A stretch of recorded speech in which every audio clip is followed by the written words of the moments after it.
বন্ধুরা, আমরা আজকে এমন একটা ভিডিও আপনাদের দেখাবো যে আপনারা হয়তো কোনো দিন কেউ এই ধরনের ঘটনার সম্মুখীন হয়েছেন কিনা তা আমার জানা নেই। এই বাচ্চাটা দেখেন, একজন বয়স্ক বাচ্চা, সে আজ 25 বছর ঘরে শোয়া, কিন্তু তার কেউ নাই। তার একটা বাবা ছিল, বাবাটা নামাজ পড়তে গিয়ে রাস্তায় সড়ক দুর্ঘটনায় ইন্তেকাল করেছেন।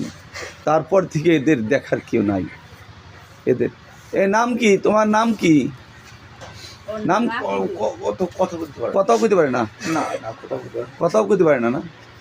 বন্ধুরা, সমাজের অনেকেই অনেক হৃদয়বান ব্যক্তি আছেন যারা মনে করেন যে অনেকেরই টাকা থুয়ারও জায়গা নেই, এমন একটা অবস্থা। আর এই লোকরা না খায়া দিন যাপন করছে। এদের কেউ দেখার নেই। এর বাবাটা দেখেন, এই প্রতিবন্ধী, দীর্ঘ 25 বছর এইভাবে ঘরে শোয়া, হাঁটতে পারে না, হাঁটতে পারে না। ঠিকানাটা বলে দাও। ঠিকানা কোথায় এটা বলেন দি আপনার? ওর আব্বার নাম ছিল কি? কন নিকবর শেখ। বন্ধুরা, আমি স্ক্রিনে একটা নাম্বার দিব, এই নাম্বারটা মেহেরবানি করে যদি আপনারা যার যার জায়গায় থেকে যদি ওকে একটু সহযোগিতা করেন। আমরা তো মানুষের জন্য একটু সহানুভূতি। দেখেন কি অবস্থা, এদের নাই কিচ্ছু।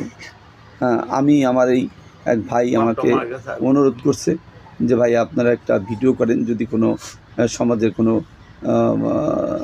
দানশীল ব্যক্তি নজরে পড়ে, তারা হয়তো বা একে একটু সহযোগিতা।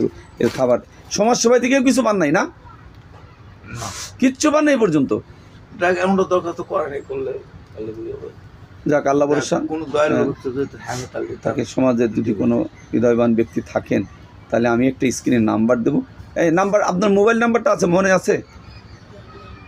কোন নাম্বারে কথা বলবে যদি কেউ আপনাদের কেউ সহযোগিতা করে, তাই কোন নাম্বারে কথা বলবে? এই নাম্বারটা একটু দেন তো। নাম্বারটা হলো কার নাম? একটা নাম্বার আমার নাম্বার একদম। হ্যাঁ, কোন? 01714 01714 56 26 26 91 91 এই নাম্বারে যোগাযোগ করুন। বন্ধুরা, এই নাম্বারে আপনারা একটু দয়া করে মেহেরবানি করে যোগাযোগ করবেন। হ্যাঁ, নাম্বারটা আমি স্ক্রিনেও দিয়ে দেবো, আপনারা 01714 56 26 91। ধন্যবাদ।